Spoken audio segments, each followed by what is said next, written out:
Parlementaires du Cameroun, les députés se sont attribués 10 mois supplémentaires de fonction par l'adoption le 24 mars 2026 d'une loi prorogeant leur mandat jusqu'au 20 décembre 2026.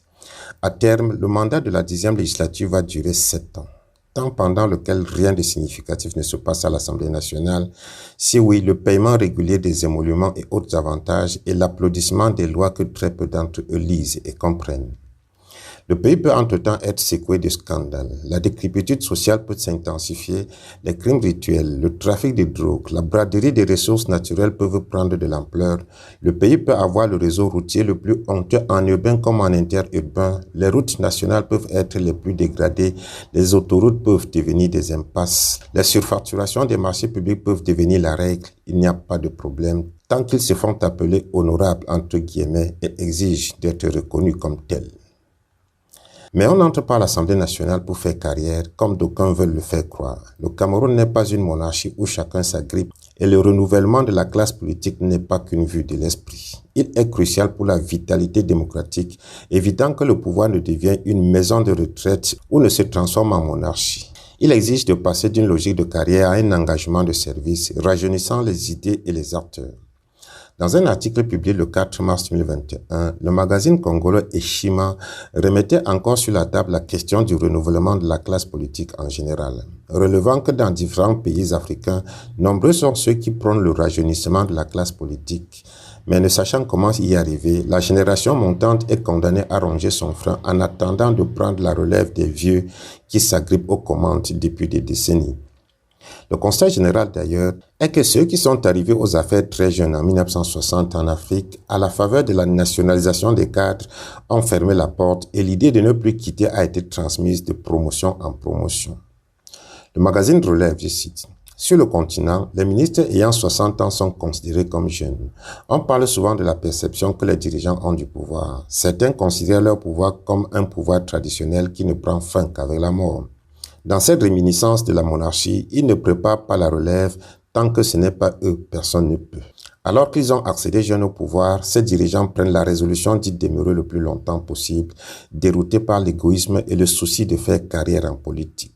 Par conséquent, au lieu de servir, ils se servent du pays en s'enrichissant outrancièrement. » Fin de citation.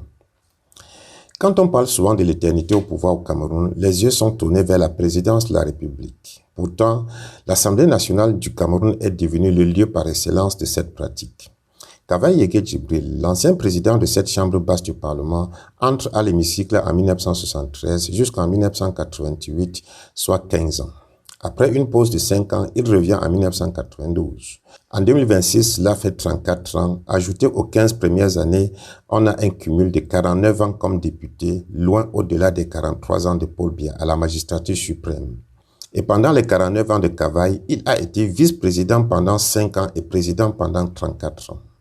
S'il y avait une rotation saine et un renouvellement de la classe politique, en 49 ans, le village ou l'arrondissement de Kavaï Yégué Djibril aurait eu 8 différents députés au moins, de même qu'au sein de la Chambre, s'il y avait renouvellement, elle aurait compté 34 présidents, ce qui fait autant de redistribution des richesses et des avantages en passant.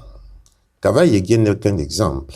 Il y a à l'Assemblée des députés à vie qui pensent que c'est le Caterpillar qui viendrait les enlever de là. Dans leurs circonscriptions électorales, personne ne peut les challenger. Le poste est devenu leur pouvoir traditionnel. Conséquence, mandat après mandat, on n'entend que les mêmes noms. Il est donc normal qu'une fois à l'Assemblée nationale, ils ne pensent plus à en sortir. La prorogation de leur mandat autant de fois que possible n'est que de l'aubaine, surtout que c'est eux qui votent la loi.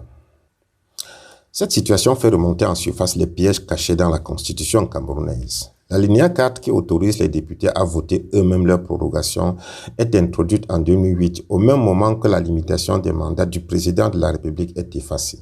Quelle était l'idée derrière? Comment peut-on donner la possibilité à un justiciable de choisir par un vote s'il doit être condamné ou pas? Cette disposition est simplement un boulevard pour que les députés s'éternisent à l'Assemblée tant que le président de la République le veut. Il n'est pas inutile de la relire pour en mesurer le risque. Article 15, alinéa 4 nouveau, je cite.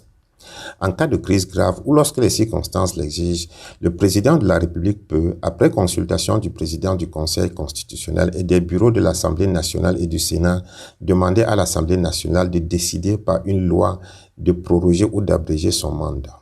Dans ce cas, l'élection d'une nouvelle assemblée a lieu 40 jours au moins et 120 jours au plus après l'expiration du délai de prorogation ou d'abrègement du mandat. Fin de citation. Et dans un contexte de forte vassalisation politique, si le président demande, c'est-à-dire leur ajoute des mois de plus sur leur mandat, qui sont-ils pour refuser?